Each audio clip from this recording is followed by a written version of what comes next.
بالله من شرور أنفسنا ومن سيئات أعمالنا من يهده الله فلا مضل له ومن يضلل فلا هادي له أشهد أن لا إله إلا الله وحده لا شريك له وأشهد أن محمدا عبده ورسوله وبعد. Kita sampai fitrah, salah satu kebenaran, salah satu ciri kebenaran wahyu adalah sesuai dengan fitrah. Kenapa? Karena wahyu dari Allah, fitrah ciptaan Allah. Apa yang dari Allah tidak mungkin bertentangan dengan ciptaan Allah. Sebagaimana Al-Quran, ayat Al-Quran tidak mungkin bertentangan dengan ayat Al-Quran yang lain, hadis Nabi tidak mungkin bertentangan dengan hadis Nabi yang lain, ayat Al-Quran tidak mungkin bertentangan dengan sabda Nabi, dan ayat Al-Quran, hadis Nabi tidak mungkin bertentangan dengan ilmu pengetahuan. Kenapa? Karena semuanya dari satu sumber, yaitu Allah. Ketika satu sumber itu adalah manusia, bisa bertentangan. Ketika satu sumber itu, taruhlah Imam Syafi'i atau Imam Malik atau Sufyan bin Uyainah, Sufyan Ats-Tsauri, walaupun satu sumber, kalau betul-betul dari beliau ya, bisa bertentangan.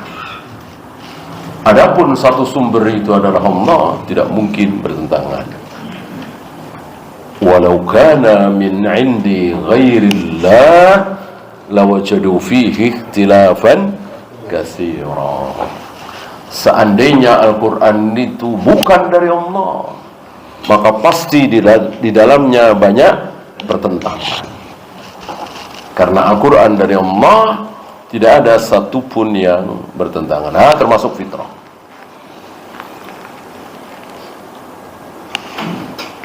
Fitrah laki-laki begini, fitrah wanita begini, fitrah anak-anak begini, fitrah manusia begini, fitrah hewan begini, fitrah kucing begini, fitrah harimau begini.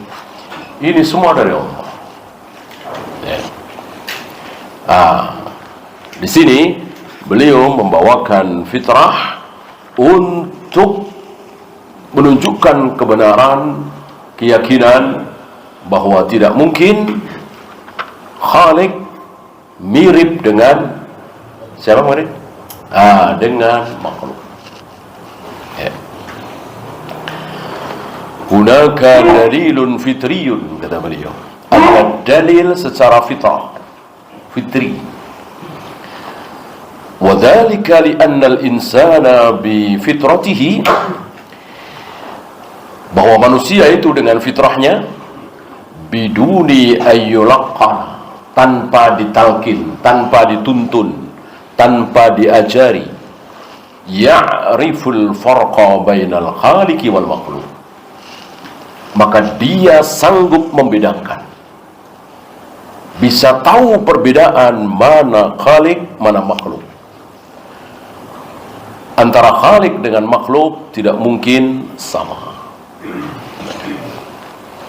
Maka sebodoh orang Islam, bahkan orang kafir, akan mengatakan kepada orang yang sombong, kepada orang yang sok, sering kita dengar, apa? Anda bukan Tuhan. Anda bukan Tuhan.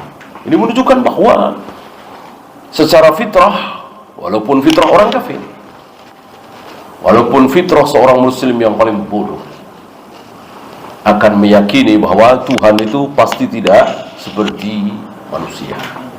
Manusia itu tidak mungkin seperti Tuhan.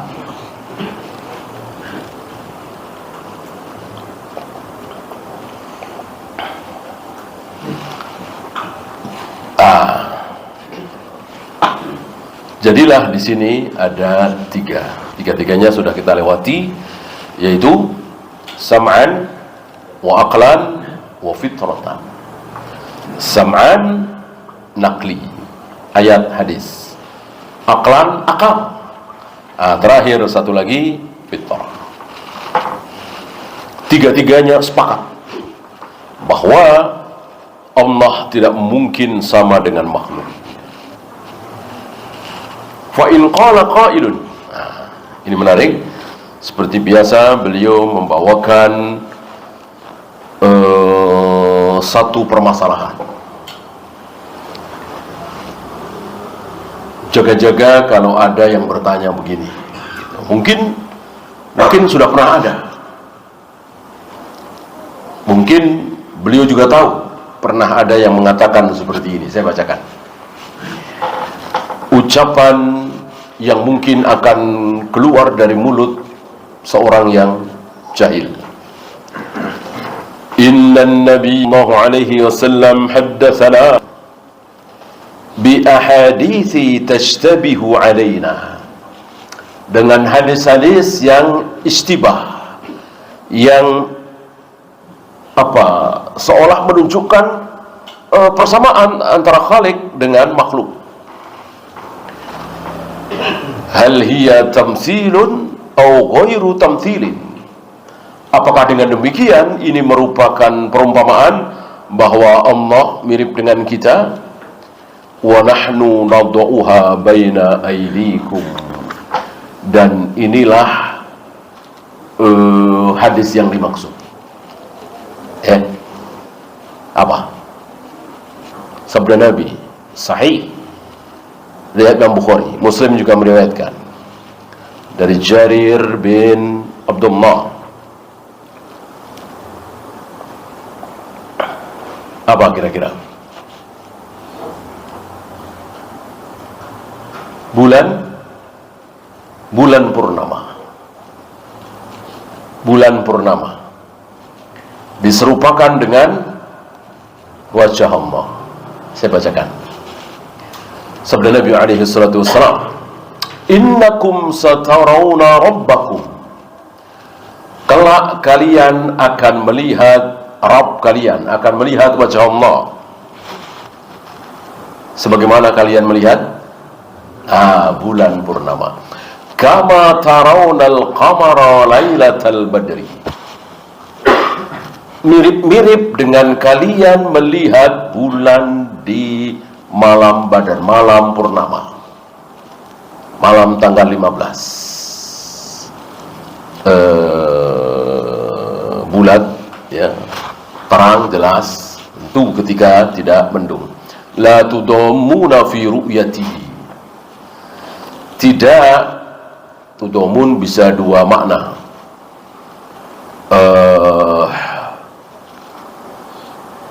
Tidak berdesak-desakan dan tidak menyilaukan, tidak sakit, tidak rebutan, tidak menyakitkan. Kalau menyaksikan matahari tentu sakit, mata kita silau. Kalau bulan kan tidak. Begitu sabda Nabi alaihi salatu wassalam, sungguh kelak kalian akan melihat wajah Allah sebagaimana kalian melihat bulan purnama, tidak berdesak-desakan, tidak menyilaukan. Kira-kira begitu terjemah bebasnya, ya. Faqala kama, Nabi menyebut dengan kalimat kama. Apa? Sebagaimana, persis, ya. Wal kaf litashbih, kaf di sini kama itu bentuk penyerupaan, sebagaimana, ya. Wa hadza Rasulullah sallallahu alaihi wasallam, dan ini adalah sabda Nabi alaihi salatu wassalam. Wa nahnu min qaidatina an nu'mina bima qala ar-rasul kama nu'minu bima qala Allah. Kita wajib percaya dengan ucapan Nabi sebagaimana kita wajib percaya dengan ucapan Allah. Kita tidak mungkin ragu dengan apa yang diucapkan oleh Nabi. bahwa kelak kita akan melihat wajah Allah. Keadaannya bagaimana? Seperti ketika kita melihat bulan purnama. Fa'ajibu an hadzal hadits. Tolong jawab hadis ini, ya. Gimana Allah beda dengan kita makhluk, sementara Nabi menyamakan. Sungguh kalian akan melihat wajah Allah sebagaimana kalian melihat bulan purnama. Bagaimana jawabnya? Naqul. Kita ikuti jawaban beliau.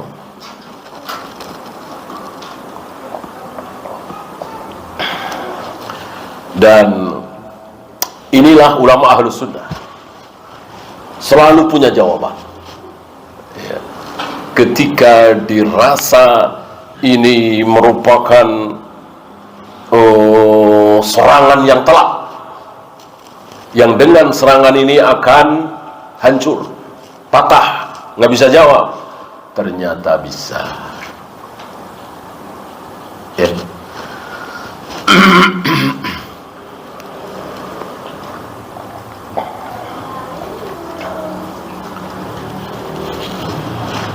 Seperti dulu pernah kita bahas, orang Jahmiyah membaca wa kallamallaha Musa taklima, padahal yang Ahlu Sunnah membaca wa kallamallahu Musa taklima. Jahmiyah membaca wa kallamallaha. Nah kan zaman dulu tidak ada fathah, tidak ada kasrah, tidak ada dhammah, bahkan tidak ada sukun, tidak ada tasdid, bahkan sebelumnya lagi tidak ada titik. Maka ini nun apa ba nggak tahu, ini sin apa shin nggak ada yang tahu, ini shad apa dad nggak tahu. Kalau dia bukan orang Arab, kalau dia tidak faham bahasa Arab. Kalau faham, ya tahu, saking hafalnya. Yang mudah aja dah. Ada orang nulis Bismillahirrahmanirrahim, nggak ada titiknya, nggak ada sukunnya, nggak ada tasdidnya, nggak ada fathahnya, nggak ada kasrohnya. Antum bisa baca nggak? Bisa. Orang saking hafalnya Bismillahirrahmanirrahim begini doang, iya kan? Tapi Bismillahirrahmanirrahim doang, iya kan? Alhamdulillahirrahmanirrahim, ya bisa raba-raba dikit lah. Begitu pertengahan Al-Baqarah, Ali Imran, wah gelap, ya kan? Nggak bisa baca sama sekali, tanpa titik, tanpa sukun, tanpa tasdid. Nah, bagi orang Arab, betul-betul Arab, ya semuanya kayak Bismillahirrahmanirrahim, gitu. Tahu, bisa meraba, saking hafalnya. Ya mirip-mirip dokter baca resep, atau apoteker baca resep tulisan dokter, mudah sekali bacanya karena dia hafal. Obat ini nulisnya acak-acakan, nulisnya betul-betul nggak bisa dibaca oleh kita, oleh si apoteker ini, mudah sekali dibaca. Orang di luar kepala dia hafal dia, ya. Bahkan mungkin nama obatnya itu 15 huruf, baru 2-3 huruf pertama dia udah bisa meneruskan, itu karena saking hafalnya, ya. Nah, wa kallamallahu wa kallamallaha, dua-duanya bisa. Dua-duanya bisa, orang nggak ada kasrah, nggak ada fathah, nggak ada dhammah. Nah, oleh karena itu kaum Jahmiyah membaca wa kallamallaha Musa taklima, artinya Musa berbicara kepada Allah. Betul-betul Musa berbicara dan Allah mendengar. Sedangkan Ahlus Sunnah wal Jamaah, Rasul dan para sahabat membaca wa kallamallahu, Allahnya sebagai fa'il. Artinya Allah berbicara, Musa yang dengar.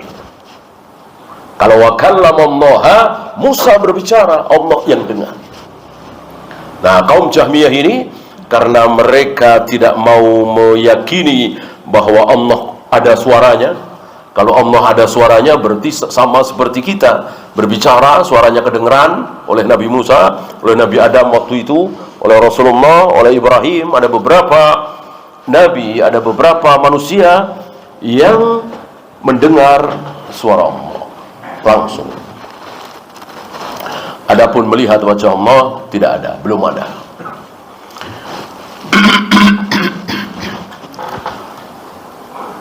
Nah, seolah Ahlus Sunnah tidak punya jawaban ketika kaum Jahmiyah membaca wa kallamallaha. Artinya yang berbicara adalah Musa, Allah mendengarkan. Nah, ternyata ada, dan jawabannya membuat kaum Jahmiyah ini tidak bisa bicara. Hancur sudah hujah. Apa? Wa kallamahu rabbuhu. Kan ada ayat lain yang bunyinya wa kallamahu rabbuhu. Ini tidak bisa diotak-atik lagi. Kalau dibaca wa kallamahu rabbahu, ya hancur-hancuran ini. Yang baru belajar nahwu sharaf juga faham ini kacau, karena ada dhamir mutasil hu yang tidak mungkin diotak-atik. Beda dengan yang tadi wa kallamallahu wa kallamallaha. Nah, disinilah Ahlus Sunnah selalu punya jawaban. Berbeda dengan Jahmiyah, Jabariyah, Qadariyah, Syariah, Maturidiyah. Mentok di satu tempat. Ya. Maka banyak dari mereka ketika mentok dan jujur dan menghendaki kebaikan, akhirnya taubat, rujuk ke manhaj salaf yang jujur, yang betul-betul mencari kebaikan dan yang dikehendaki hidayah tentunya oleh Allah. Nah, termasuk apa yang ditanyakan oleh si fulan ini kepada Syekh Utsaimin. Ya. Kan Nabi sendiri menyamakan bahwa nanti kita semua akan melihat wajah Allah persis seperti kita melihat bulan purnama. Berarti kan sama. Apa jawab beliau? Saya bacakan. Nujibu an hadzal hadithi wa an ghairihi bijawabain. Kami jawab, kami di sini menunjukkan besar. Ya. Maka berkali-kali Allah mengatakan kepada makhluknya, kepada Jibril, kepada Rasulullah, kami untuk menunjukkan apa? Besar. Gitu. Karena itu kalau kita berbicara kepada orang besar, pejabat, ulama dengan kata kami, ini kurang sopan.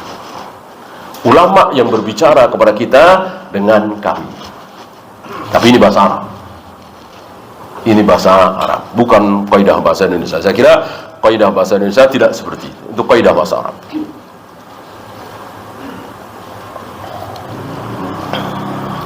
Sebaliknya, ketika di hadapan para ulama, orang besar, kita mengucapkan kum, bukan ka. Antum, bukan anta.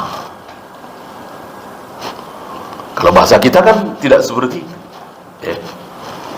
Masuk kita mengucapkan di hadapan para pejabat, ulama, orang-orang besar, kalian, malah sepertinya kok nggak tepat ya. Kurang sopan. Dalam bahasa Arab justru sopan ya, mengucapkan kum. Ya. Jazakumullah. Ketika kita ucapkan kepada seorang alim, bukan jazakallah, walaupun tentu maksudnya sama. Ada dua jawaban. Kami punya dua jawaban, kata beliau. Yang pertama mujmal, yang kedua mufassal atau tafsir. Yang pertama mujmal. Mujmal apa? Garis besar, global. Secara garis besar. Secara garis besar, insyaallah sesuai dengan kaidah. Antum faham insyaallah. Bagaimana secara garis besar? Annahu la yumkinu an yaqa'a ta'arudun baina kalamillah wa kalami Rasulillah sallallahu alaihi wasallam. Bahwa tidak mungkin terjadi ta'arud. Apa ta'arud? Perselisihan, pertentangan, bertolak belakang. Tidak mungkin antara ucapan Allah dengan ucapan Rasulullah. Tidak mungkin selama-lamanya. Sebagaimana kaidah tadi.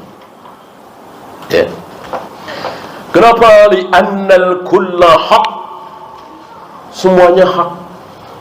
Ucapan Allah hak, ucapan Nabi hak. Wal haqqu la yata'arud. Al-haq tidak mungkin bertentangan satu sama lain. Yang bertentangan satu sama lain adalah yang batil. Antum kira sama-sama batil terus bersatu? Antum kira sama-sama kafir mereka bersatu? Siapa bilang? Ya.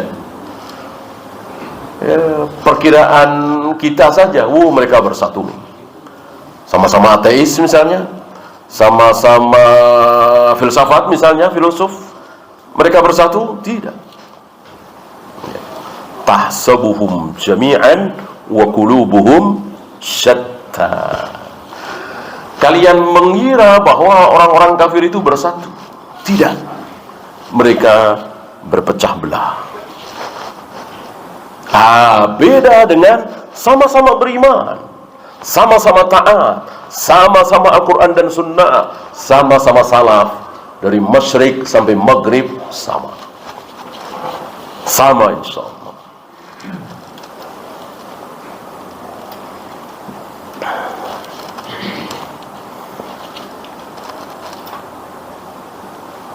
Ini yang kita baca di awal tadi ya. An-Nisa 82, walau kana min indi ghairillah lawajadu fihi ikhtilafan katsira. Seandainya Al-Quran ini bukan dari Allah, seandainya hadis sunnah bukan dari Allah, maka satu sama lain pasti banyak perselisihan. Ya. Nah, karena dua-duanya dari Allah, ayat dari Allah, hadis dari Allah, maka tidak mungkin bertentangan. Jadi sabda Nabi bahwa kalian nanti di surga akan melihat wajah Allah persis seperti kalian melihat bulan purnama, tidak bertentangan dengan apa kemarin? Dengan laisa kamitslihi syai' wa lam yakul lahu kufuwan ahad. Tidak mungkin ada sesuatu yang mirip dengan Allah. Tidak bertentangan antara walam yakul lahu kufuwan ahad dengan hadis tadi. Ini secara mujmal, secara garis besar. Nah, ketika kita melihat seolah berselisih, maka istighfar kita, menunduk kita, berarti ada dua kemungkinan. Apa? Imma likillatil ilmi wa imma likusuril fahmi. Mungkin karena sedikitnya ilmu kita. Ilmu kita terlalu cetek, terlalu sedikit, terlalu dangkal. Maka kita melihat bertentangan. Lihat aja. Anak-anak TK, anak-anak SD, ketika kakaknya yang SMP atau SMA berbicara tentang satu ilmu misalnya, seringkali kemarin ngomong nggak begitu, kok sekarang begini, kok beda. Karena si anak TK atau anak SD ini masih sedikit sekali ilmunya, padahal kakaknya yang SMP SMA itu ya jauh ilmunya dibanding yang TK, yang SD kelas 1 kelas 2. Dia paham. Ini tidak bertentangan. Ini ada tempatnya masing-masing, begini. Karena si anak SD ini masih dangkal ilmunya, dengan polosnya mengatakan bertentangan. kok bertentangan gitu. Seperti pernah seorang jahil akhirnya jadi ulama, waktu itu masih jahil, datang ke masjid, langsung duduk, tidak sholat tahiyatul masjid. Ditegur, kalau masuk masjid sholat tahiyatul masjid 2 rakaat gitu. Besoknya dia sholat tahiyatul masjid, ya, dan sholat juga qobliyah subuh atau qobliyah duhur. Ditegur juga, ini nggak ada sunnahnya, ya kan? Nggak ada sunnahnya Rasul dan para sahabat ya. Kalau Rasul kan selalu qobliyah di rumah. Tidak ada sunnahnya para sahabat itu tahiyatul masjid dulu, kemudian qobliyah subuh, tahiyatul masjid dulu, kemudian qobliyah duhur. Nggak ada sunnahnya. Maka ketika si fulan yang masih jahil ini melakukan itu ditegur. Nggak ada sunnahnya begitu, cukup qobliyah subuh, cukup qobliyah duhur. Nah, karena dia masih liqillatil ilm, ilmunya masih sedikit, masih dangkal, dikiranya yang kemarin sama sekarang bertentangan. Ya, kemarin saya tidak sholat tahiyatul masjid, salah. Sekarang sholat tahiyatul masjid, salah. Ini yang benar yang mana ini? Orangnya beda mungkin ya, yang negur mungkin beda. Dia nggak paham duduk permasalahannya, bahwa yang negur kemarin dengan yang negur sekarang dua-duanya benar. Dua-duanya benar. Karena dia melakukan dua-duanya salah, ya kan? Datang ke masjid langsung duduk, salah. Walaupun tidak berdosa tentunya ya kan, tidak wajib. Mestinya sholat tahiyatul masjid dulu. Adapun sholat tahiyatul masjid, habis itu sholat qobliyah duhur misalnya, salah juga. Yang benar yang mana? Insya Allah antum faham. Ya, kalau sudah sholat 2 rakaat, apapun itu, apa qobliyah subuh, apa qobliyah duhur, atau mungkin sholat subuh langsung, sholat duhur langsung, dan seterusnya, tidak perlu sholat tahiyatul masjid. Sholat tahiyatul masjid khusus bagi orang yang akan duduk di masjid. Seperti kita masuk masjid jam 10, mungkin mau taklim atau rapat atau apa, jangan. Sholat dulu 2 rakaat. Atau seperti kita mau Jumatan, masuk masjid, ya kan? Kan langsung duduk siap mendengarkan khutbah Jumat. Jangan, sholat dulu 2 rakaat tahiyatul masjid. Kira-kira begitu. Jadi beliau mengatakan, orang mengatakan ini bertentangan, itu kemungkinan pertama karena ilmunya masih sangat dangkal. Yang kedua, imma likusuril fahmi, pemahamannya cetek, pemahamannya salah, ya, tidak faham.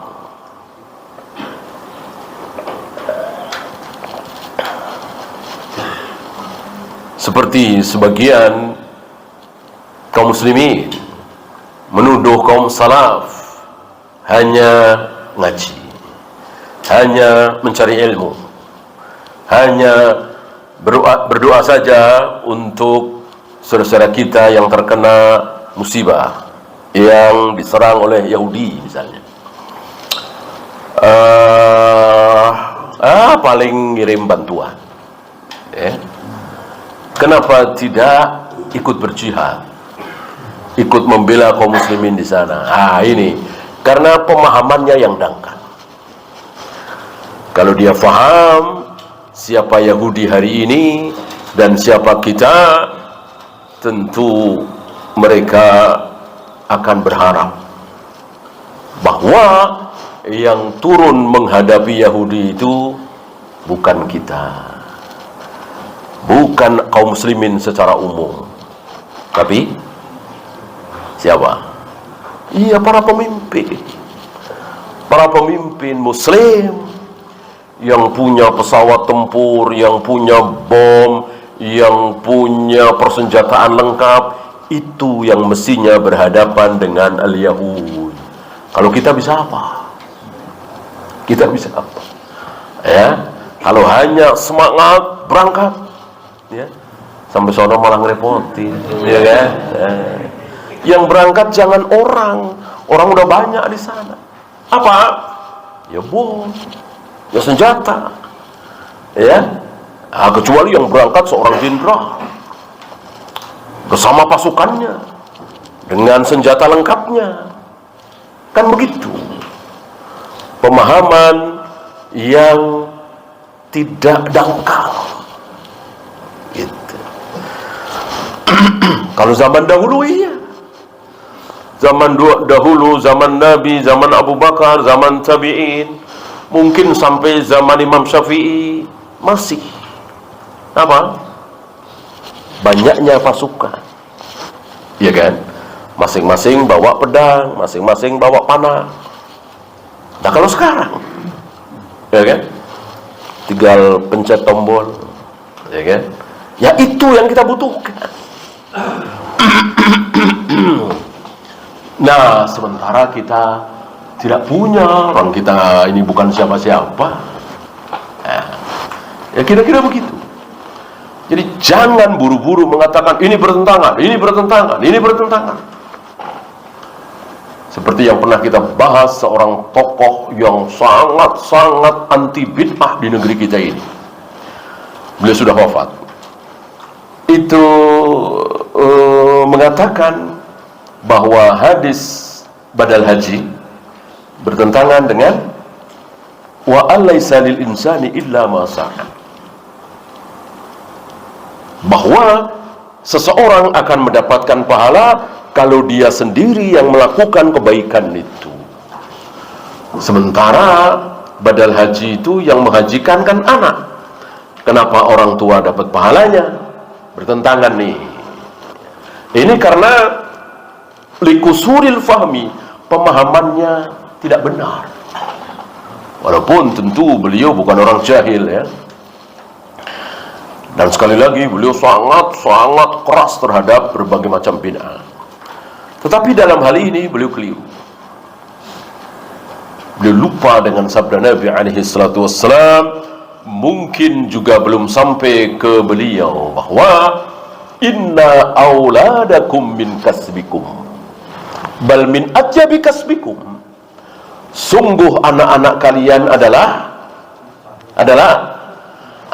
hasil usaha kalian, bahkan hasil usaha kalian terbaik.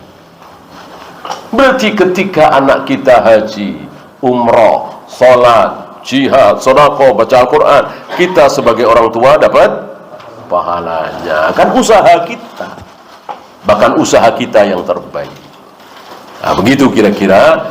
Jadi jangan mudah mengatakan ayat ini bertentangan dengan ayat ini bertentangan hadis ini bertentangan dengan hadis ini. Stop. Nah, tidak mungkin bertentangan.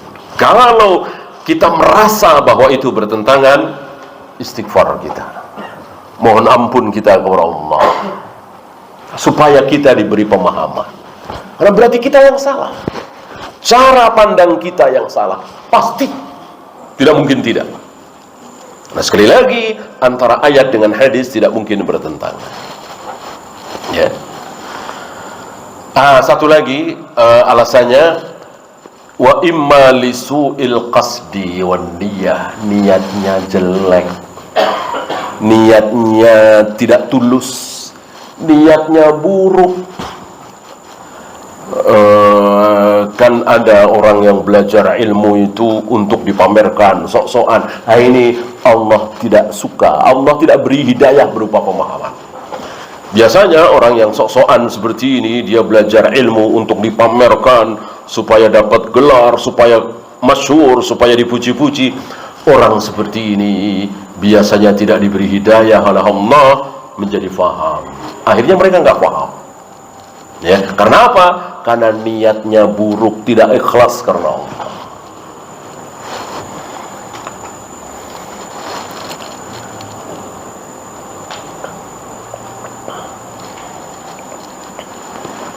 Fatuhramut taufiq maka diharamkan dia mendapatkan taufik, pertolongan dari Allah, tidak ditolong. Karena niatnya buruk, ingin dipuji, ingin riya, sum'ah, ingin kemasyhuran. Ka'ahlil zaygi alladzina yattabi'una al-mutasyabih, seperti ahluz zayg yang dia selalu mencari-cari ayat-ayat yang mutasyabihat. Ini disindir Rahmah di awal-awal surat Ali Imran. Orang-orang yang niatnya jelek, tidak karena Allah, tidak ikhlas, tidak tulus, ya. Fa ammal ladzina fi qulubihim zaygun, yang di dalam hatinya ada zayg. Zayg di sini kebengkokan, tidak lurus, ingin menuju kepada Allah, wajah Allah, ridha Allah, tetapi tadi sanjungan, pujian, dunia, kemasyhuran. Fayattabi'una ma tasyabaha minhu, mengikuti ayat-ayat yang mutasyabihat, ayat-ayat yang para ulama saja berselisih, ayat-ayat yang para sahabat saja diam, ya. Ada beberapa ayat yang para sahabat itu diam. Salah satunya wal adiyati dhabha wal muriyati qadha. Para sahabat termasuk Umar diam terhadap ayat ini. Demi kuda-kuda perang yang lari terengah-engah, yang memercikkan cahaya api dan seterusnya, para sahabat diam. Ini kudanya siapa, di perang apa, dan seterusnya. Diam, nggak ada yang tahu. Karena tidak ada keterangan dari Nabi alaihi salatu wassalam. Tiba-tiba ada yang membahasnya, bernama Sobir.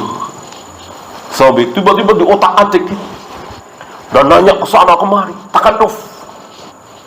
Sementara dia tidak tahu dalam safar itu salat 4 rakaat apa 2 rakaat, dia nggak mau bahas. Padahal itu penting, dia harus tahu. Selain darah haid dengan darah istikhadah, ya kan dia punya istri. Kalau istrinya bertanya bagaimana, anak perempuannya bertanya bagaimana, dia nggak ada perhatian, padahal itu penting. Yang tidak ada kewajiban bagi dia, malah dia takalluf. Maka buru-buru ditangkap, diikat, dipukul dengan pelepah kurma. Oleh siapa? Oleh Umar bin Khattab. Ya, persis seperti sabda Nabi alaihi salatu wassalam, kalau ada nabi lagi setelah aku, Umar yang akan jadi nabi. Umar tahu mana yang berbahaya, mana yang tidak. Ini berbahaya ini. Maka sebelum bahaya kemana-mana, cepat-cepat dipukuli. Dan pukulan itu membekas dalam dirinya, dalam hatinya, ketika Umar sudah wafat. Ketika Umar sudah wafat, si Sobek ini didatangi beberapa orang Khawarij yang mengatakan, saatnya kita bicara, saatnya kita ngomong, saatnya berbicara kebebasan, ya. Ayo, bicaralah engkau sebagaimana ketika Umar masih hidup. Apa jawab Sobek? Pukulan Umar masih membekas, bukan di badanku tapi di hatiku. Artinya, kalau istilah kita, udah nggak pede lagi, ya. Udah nggak pede lagi ngomong, udah diem aja lah. Selamat, kalau diem selamat, ini kan? Ini luar biasa Umar. Ya, silakan azan dulu. Wassallallahu ala Muhammadin sallallahu alaihi wasallam wa akhiru da'wana alhamdulillah rabbil alamin.